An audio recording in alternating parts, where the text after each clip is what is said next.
아마 옳은 대로 돌아오는 지체들이 많아지게 하여 주시옵소서.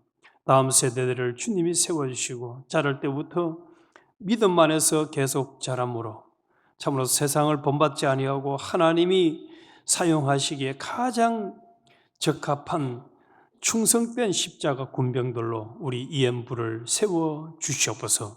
또 중국에 흩어져 있는 많은 지체들, 아버지 하나님이 그들과 함께 하시오니 그곳에서도 모든 환경을 다 밥으로 이용하며 구원의 재료로 삼고 주님의 참 제자로 세워지는 역사가 일어나도록 아버지 하나님께서 은혜를 베풀어 주시고 영광 받아 주시옵소서.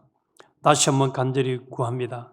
아버지 하나님, 오늘 이 시간에 말씀을 통해서 하나님을 만나게 해주시고 또 어떻게 살아야 할지를 확실하게 붙들게 하시고 또 그들의 살 수 있는 능력까지 성령의 충만함까지 더하여 주시옵소서. 그래서 오늘 하루 상급만큼 보물을 하늘에 다 옮겨놓는 승리자들이 되게 하여 주시옵소서. 예수님 이름으로 기도드리옵나이다. 아멘. 하나님 말씀 역대상 6장 1절입니다. 역대상 6장 1절. 오늘은 이 6장은 81절까지 엄청 긴 장입니다. 그래서 중간중간 특히 레위 지파의 세 아들에 대한 것을 중심으로 보도록 하겠습니다. 먼저 1절을 보겠습니다. 레위의 아들들은 게르손과 그핫과 머라리요. 그핫의 아들들은 아므람과 이스할과 헤브론과 우시엘이요. 또 15절을 보겠습니다. 16절까지. 여호와께서 느부갓네살의 손으로 유다와 예루살렘 백성을 옮기실 때에 여호사닥도 가니라.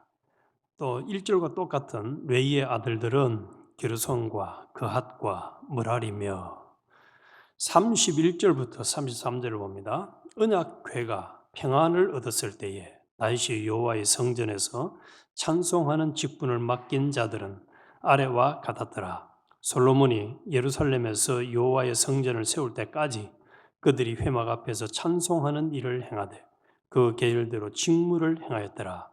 직무를 행하는 자와 그의 아들들은 이러하니 그핫의 자손 중에 헤만은 찬송하는 자라. 그는 요엘의 아들이요 요엘은 사무엘의 아들이요.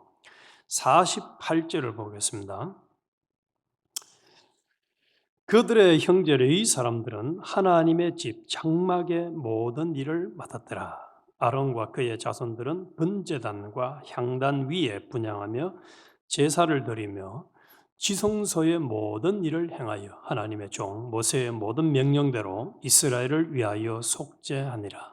아론의 자손들은 이러하니라. 61절부터 63절을 또 보겠습니다. 그핫 자손의 남은 자에게는 절반 지파, 즉 므낫세 반지파 종족 중에서 제비 뽑아 10성읍을 주었고 게르손 자손에게는 그들의 종족대로 이사갈 지파와 아셀 지파와 납달리 지파와 바산에 있는 므낫세 지파 중에서 13성읍을 주었고 므라리 자손에게는 그 종족대로 르우벤 지파와 갓 지파와 스불론 지파 중에서 제비 뽑아 12성읍을 주었더라. 이스라엘 자손이 이 모든 성읍과 그 목초지를 레위 자손에게 주되 또 66절 67절 그핫 자손의 몇 종족은 에브라임 지파 중에서 성읍을 얻어 영토를 삼았으며 또 그들에게 도피성을 주었으니 에브라임 산중 세겜과 그 초원과 게셀과 그 초원과 또 71절 게르손 자손에게는 므낫세 반지파 중에서 바산의 골란과 그 초원과 아스다르과 그 초원을 주고 77절을 한 대 더 봅니다. 므라리 자손의 남은 자에게는 스불론 지파 중에서 림모노와 그 초원과 나볼과 그 초원을 주고 아멘. 오늘 아침에는 레위 지파의 순종과 하나님의 임재를 기념하는 예배라는 제목으로 같이 은혜를 나누겠습니다. 우리가 이 역대상은 지금까지 계속 전거받은 대로 포로 생활을 하고 끝나고 이제 돌아와서 어떻게 살고 어쩌고 하는 사람들에게 주는 말씀입니다. 혹시 이 자리에 있는 우리도 내가 앞으로 어떻게 살아갈까 하는 그런 고민과 또 한편으로는 불안이 있다면은 이 역대상은 우리에게 굉장히 중요한 용기와 힘과 도전을 주는 말씀입니다. 그래서 그 중에서 특별히 이 레위 가계에 대해서 지금 길게 81절까지 이 6장은 말씀을 하고 있는데 1절과 16절 동일하게 레위의 아들들은 게르손과 그핫과 므라리요 이 세 아들을 이야기를 하고 있습니다. 그래서 이 세 아들을 나열하면서 레위 족보를 이제 본격적으로 시작을 하는 구절인데 이 짧은 명단을 통해서 하나님께서 오늘날 우리 독자들에게 어떤 영적 교훈을 전달하기를 원하시는가? 첫 번째가 구별된 헌신과 또 사명의 개성. 자, 오늘 이 자리에 우리가 와서 짧고 하는 그 생각 속에 답이 뭘까? 하나님 원하는 게 뭘까? 하나님이 레위 지파에게 이 세 아들에게 각각 다른 사명을 맡겼거든요. 그 사명을 맡긴 것처럼 우리에게도 각자 다른 사명을 맡기셨다는 사실입니다. 그래서 이 레위 지파는 특별히 성막 봉사의 직분을 맡기셨습니다. 그리고 아까도 중간중간 읽었습니다마는 성막의 그 다른 기구들을 다루는 또 직분을 맡은 사람도 있습니다. 그래서 첫째 우리가 기억을 할 것은 하나님은 모든 믿는 자에게 각기 다른 은사와 직분을 주셨다는 것입니다. 그래서 우리 자신에게 맡겨진 고유한 사명을 발견하고 이를 대를 이어서 충성스럽게 감당해야 하는 것을 이 6장은 우리에게 교훈해 줍니다. 그래서 나에게 근데 우리는 종종 비교를 하거든요. 저 사람은 어떻게 나는 왜? 이게 아니에요. 하나님은 다른 직분을 맡겼습니다. 다른 것을 요구합니다. 분명히 우리는 명심을 해야 돼요. 그리고 두 번째로는 하나님의 신실하심과 언약의 보존을 보여주고 있습니다. 그래서 역대상은 바벨론 포로 생활에서 돌아온 유다 공동체를 위해서 기록이 되었는데 파괴된 성전과 무너진 정체성 속에서 고통받던 사람들에게 수백 년 전에 조상들의 명단을 다시 확인시켜주면서 큰 위로를 주고 있다는 사실. 오늘 우리에게까지도 하나님이 우리를 언약 백성으로 삼아서 내가 너희들을 사랑한다 하는 그 확실한 약속을 계속 재확인시켜주는 거예요. 재확인시켜. 마치 비교도 안 됩니다만 부부가 살다 보면 당신 나 진짜 사랑하나?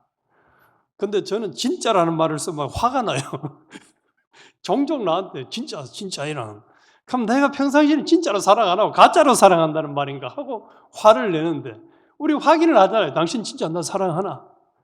자식이 부모를 엄마 나 사랑해? 아빠 나 사랑해? 묻는 그 자체가 화가 나잖아요. 사실은 안 그래요? 엄마 아빠는 자식을 한순간도 잊지 않고 사랑하는데 엄마 나 진짜 사랑하네. 진짜. 그런데 이 역대 기들은 우리에게 내가 너를 진짜가 아니고 계속 사랑하고 있다는 거예요. 너 계속 사랑해. 대자손 대대로 내가 사랑하고 있어. 아멘이십니까? 그래서 우리 여기 있잖아 지금. 하나님이 사랑해 주셔가지고 은혜를 주셔서 우리가 이 자리에 있는 거지. 하나님의 은총과 사랑이 아니면 저 앞에 져서 지금 우리도 누워 있을지도 모르잖아요 지금. 우리가 뭐 그래 안 되다는 보장이 있어요. 마약하고 있으면은 뭐 위에 우통 벗고 여자들이 가는 줄 알고 막 꽉 찼는데 우리도 그래 안 된다는 보장이 없어요. 하나님의 은혜가 아니면 총 맞고 안 죽는다는 보장이 어디 있습니까? 그래서 이 역대기는 특히 이 세 아들을 이름을 간단하게 기록을 했습니다마는 하나님의 언약의 신실하심을 확인시켜주면서 나도 너희들을 사랑한다. 너희들을 챙기고 있다. 이 메시지를 명확하게 보여주고 있는 것입니다. 그러면서 특히 이 레위 자손들에게는 예배 중심의 삶을 살아야 하는 것을 아주 구구절절히 이야기를 하고 있습니다. 그래서 공동체의 핵심이 하나님께 대한 예배라는 사실, 제사라는 사실입니다.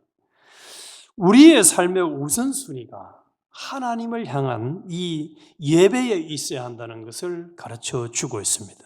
그래서 하나님은 무질서한 하나님이 아니잖아요. 질서 가운데서 하나님이 영광을 받으실 수 있도록 로마서 12장에 너희 몸으로 하나님 기뻐하는 산 제사를 드리라. 우리의 삶의 제사, 삶의 예배가 되어야 합니다. 그래서 우리 하나님은 우리의 헌신을 기억하고 또 우리를 통해서 계속 레위를 통해서 게르손과 그핫과 므라리를 통해서 하나님이 일을 하겠다라고 약속을 선포하는 것이 1절과 16절인데 우리에게까지 내가 오늘 이 말씀을 묵상한 너를 통해서 내가 일을 하겠다 하는 그런 분명한 메시지를 보여주는 것입니다.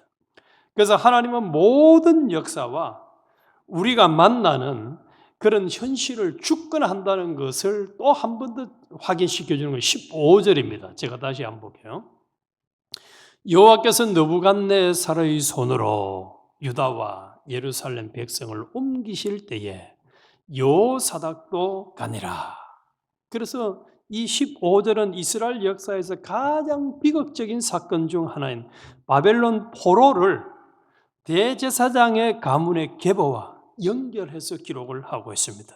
이 짧은 구절을 통해서 하나님은 이 말씀을 묵상하는 우리나 또 일대 독자들에게 뭘 얘기하고 싶은가? 첫 번째가 역사의 주관자는 오직 하나님이라는 사실입니다.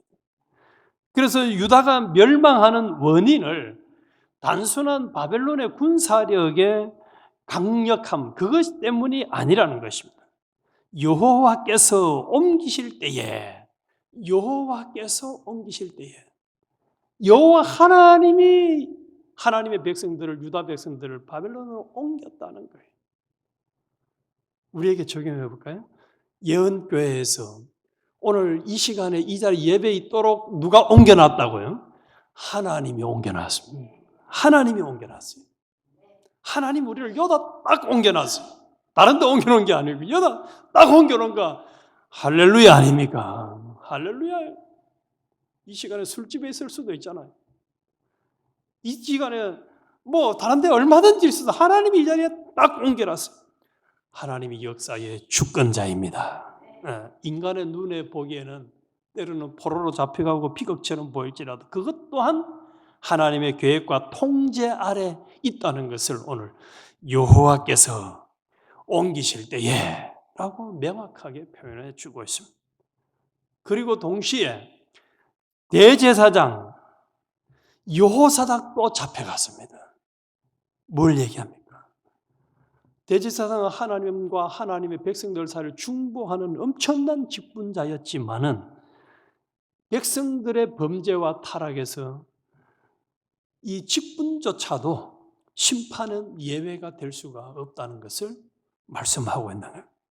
그래서 하나님은 겉모습이나 직분보다도 하나님 중심의 거룩함을 더 중요하게 여긴다는 엄중한 경고를 하고 있는 것입니다. 동시에 심판 중에도 끊어지지 않는 하나님의 소망의 계보를 우리는 보여주고 있는 이 대제사장 여호사닥이 포로로 잡혀갔다는 사실은 얼마나 절망적입니까? 그러나 거꾸로 생각해 보면 그 와중에도 대제사장의 가문의 계보가 끊어지지 않도록 하나님이 딱 지키고 있다는 사실이에요. 그래서 이는 훗날 포로 귀환 시대에 예배를 회복하실 하나님의 신실하신 약속 또 소망을 내포하고 있는 것입니다. 그래서 결국 포로에서 돌아와서 또 예배를 회복하도록 하나님이 은혜를 주십니다. 그래서 우리는 때로는 어려움을 주더라도 그 어려움을 주는 목적이 예레미야에서는 하나님이 성도들에게 어려움을 주는 것은 본심이 아니라 그러니까 본심이 아니에요. 내가 너가 어렵게 하는 건 본심이 아니야. 사실은 너를 회복시켜 너가 더 나와 가까워지고 믿음을 회복하고 또 더 믿음의 사람으로 하나님을 꼭 닮은 사람으로 만들기 위한 그런 훈련의 과정이지 내가 너를 싫어해서 그런 게 아니라는 거예요.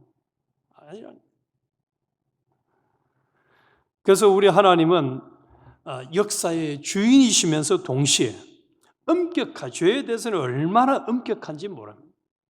하지만 하나님의 백성들에 대한 언약의 끈을 놓지 않고 있다는 사실. 그래서 우리가 종종 영적으로 어두워지면 하나님은 나를 사랑하지 않는가 봐라는 생각이 들 때도 있지만 그럴 때에 이 역대상의 이름을 쫙 생각하면서 아니야, 하나님이 나를 지금 이 순간도 사랑하고 있어요. 내가 문제지 하나님 문제가 아니라는 사실. 그럼 우리는 이걸 꼭 명심을 하십시오. 그래서 이제 이 세 아들을 통해서 하나님은 집중적으로 이 성전과 또 이 성막과 연계된 사명을 맡겨가지고 특히 게르손 자손에게는 성막의 휘장, 덮개와 같은 성막의 외형 구조물을 관리하는 역할을 담당을 시켰고 또 그핫 가문은 성전의 핵심 교구인 성물들을 운반하는 또 보호하는 사역을 맡겼습니다. 그리고 이 그핫 가문에서 모세와 아론 그리고 위대한 선지자 사무엘도 나왔습니다. 32절, 33절을 제가 다시 한번 볼게요. 솔로몬이 예루살렘에서 여호와의 성전을 세울 때까지 그들이 회막 앞에서 찬송하는 일을 행하되 그 계율대로 직무를 행하였더라. 그 직무를 행하는 자와 그의 아들들은 이러하니 그핫의 자손 중에 헤만은 찬송하는 자라. 그는 요엘의 아들이요 요엘은 사무엘의 아들이요. 여기 헤만이라는 사람이 나온 헤만, 또 아삽, 에단과 같은 레인들은 이 찬송하는 사역에 임명이 되어서 감당을 했습니다. 그래서 하나님께 주신 음악적 재능을 성전의 찬양과 예배에 온전히 사용을 했는데 이들의 순종은 단순히 명령을 따르는 수준을 넘어 하나님께 영광을 돌리며 또 공동체의 영적 회복을 이끌었습니다. 그래서 다윗 시대에는 그핫의 자손들인 헤만, 아삽, 에단이 찬송하는 자로 임명이 되어서 성전에서의 예배의 질서와 또 음악을 잘 감당을 했습니다. 특히 이 33절에 나오는 이 헤만이라는 사람은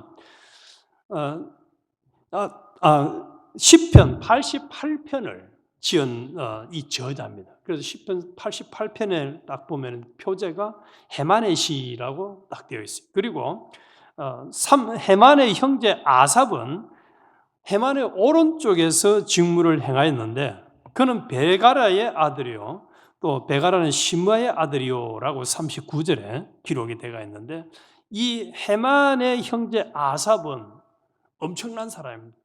성경의 66권 중에서 또 장수가 1300장이 이제 넘잖아요. 그런데 그 중에서 10편, 50편, 그리고 10편 73편에서 83편까지 12편을 이 사람이 지은 사람이에요. 이 아삽이라는 사람. 그래서 지금 우리가 6장에 읽고 있는 여기에 등장하는 사람들이 엄청나게 하나님을 제대로 찬양하고 또 자신에게 맡긴 사명을 감당해서 10편에까지 저자로 등록된 사람들을 우리는 보고 있습니다. 이게 뭘 우리에게 얘기하고 있을까요? 하나님께서 맡긴 사명을 잘 감당했다는 거예요. 잘 감당했다는 거예요. 충성스럽게 감당했다는 거예요. 그래서 그들의 시를 10편에까지 기록을 해준 거예요. 하나님이 우리에게 요구하는 게 이겁니다.